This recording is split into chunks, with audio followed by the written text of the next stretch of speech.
Viena iš toksiškiausių manipuliacijų santykyje yra, kai įvyko konfliktas ir vienas žmogus užsidarė, tiesiog įsižeidė, neturi ką pasakyti, atsitraukė. Ir tai yra normali reakcija į konfliktą, o kitas tuo pasinaudoja ir tokia padaro kaip kontrataką ir tada šauna, kad tu ten, tokia, ar kas anas, ir tada tu visada taip anaip. Ir tada konfliktas jau pradeda vykti ne dėl pirminės priežasties, kad išsiaiškint, kodėl mes ten atsidūrėm ar kodėl tai įvyko, bet konfliktas jau vyksta todėl, kaip tu sureagavai.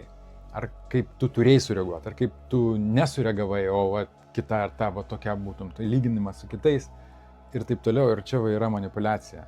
O paskui po kiek laiko ateina gėlės, dovanos, galbūt vėl kelionė ir tada sukasi tas pats ratas. Ir jeigu tam pačiam rate esi ir su emocinėmis mėlynėmis, tai jos nesibaigs. Ir tos nuoskaudos jas lieka. Ateik į konsultaciją ir pradės keistis dalykai.